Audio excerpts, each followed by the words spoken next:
Selamat datang di Deep Dive kali ini. Oke, Anda telah memberikan kami sebuah teks yang sangat unik ya. Ini bukan artikel, bukan laporan penelitian, tapi lebih kayak catatan personal, aliran kesadaran gitu. Nah, misi kita adalah membedah tulisan ini. Kita coba cari benang merahnya, yang menghubungkan, perjalanan spiritual, terus penglihatan masa depan, dan sebuah filosofi hidup yang pribadi banget. Kita bakal jelajahi pengalamannya dari Gunung Rinjani, terus ada pengamatan UFO di tahun 2025, sampai ke refleksinya yang dalam banget soal kalah dan menang. Oke, mari kita bongkar ini. Benar. Dan yang menarik di sini tuh, gimana ya cara penulisnya merangkai semua itu? Pengalaman nyata, visi, renungan, jadi satu kesatuan narasi.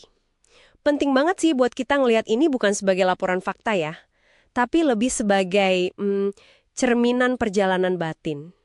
Ini upaya seseorang buat memetakan realitasnya sendiri yang kayaknya udah berubah secara fundamental gitu. Tepat. Dan perubahan itu kalau kita lihat, dimulai dengan satu kalimat yang, wah berani banget. Aku menamatkan diri sebagai seorang Islam. Ini kedengarannya sama sekali bukan penolakan kan? Tapi lebih kayak kelulusan, seolah-olah dia ngerasa udah, menyelesaikan kurikulum pemahaman konvensional.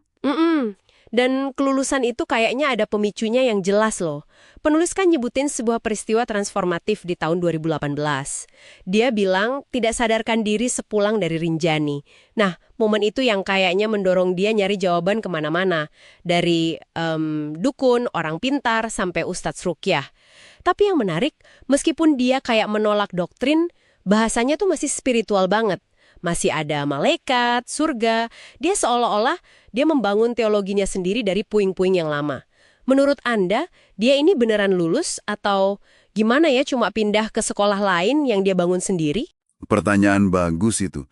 Mungkin dari sanalah lahir fondasi filosofinya, yang dia rangkum dengan indah banget.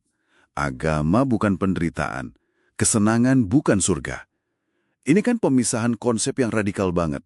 Dia kayak mau bilang, kalau jalan spiritual itu nggak harus selalu sedih-sedihan. Dan kebahagiaan duniawi juga bukan tujuan akhir yang absolut. Benar, ini sebuah pembebasan dari dualisme yang seringkali menjebak kita. Dia mencari jalan tengah yang nggak terikat pada keduanya. Murni lahir dari pengalamannya sendiri. Tapi perjalanannya nggak cuma ke dalam kan? Di satu titik, teks ini lompat jauh ngelihat ke atas. Dan ke masa depan. Saya nggak bisa berhenti mikirin detail penampakan UFO di tahun 2025 itu loh. Bukan cuma sekedar cahaya di langit, tapi deskripsinya itu presisi banget. Terbang sebesar 2 keramik, lebih besar dan lebih cepat dari pesawat jumbo, dan terlihat selama 6,61 detik. 6,61 detik. Apa ya makna dari presisi angka itu menurut Anda? Nah, justru presisi itu yang bikin kuat. Itu nandain kalau bagi si penulis, ini bukan mimpi. Bukan halusinasi yang samar-samar. Ini data. Sebuah peristiwa yang terukur. Dengan ngasih detail spesifik kayak 6,61 detik, dia seolah-olah menegaskan validitas pengalamannya. Ya, paling nggak buat dirinya sendiri. Ini memperkuat gagasan kalau perjalanannya emang udah membuka persepsi yang beda soal realitas. Dan itu bukan satu-satunya visi aneh. Dia juga nulis tentang ngeliat malaikat bersayap buesar. Dan kita harus berhenti sejenak di sini. Dinosaurus serta ular hitam di dimensi lain. Dinosaurus. Ini benar-benar nunjukin betapa personal dan tak terbatasnya semesta batin yang dia bangun. Gimana kita bisa nyambungin visi-visi liar ini dengan filosofi penderitaannya ya? Itu dia, koneksi krusialnya. Mungkin visi-visi ini bukan sekedar pemandangan acak. Bisa jadi ini tuh manifestasi dari terbukanya sebuah pengetahuan baru yang dia sebutkan. Setelah ngelewatin penderitaan hebat, persepsinya tentang apa yang nyata jadi cair banget.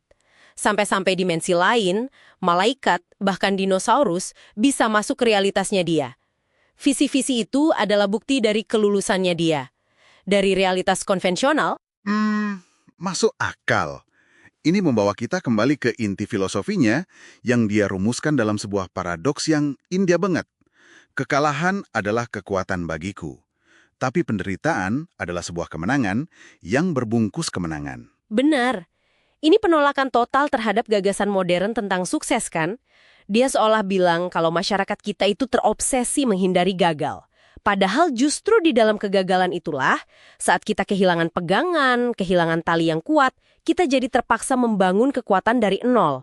Sebuah kekuatan yang otentik, bukan pinjaman dari dogma atau figur otoritas manapun. Jadi, penyerahan diri yang dia maksud itu bukan pasrah yang pasif ya, tapi sebuah tindakan aktif yang justru melahirkan sebuah pengetahuan baru yang tidak didasarkan ikhlas dan rasa takut. Ini dalam banget. Tepat, pengetahuan itu jadi murni.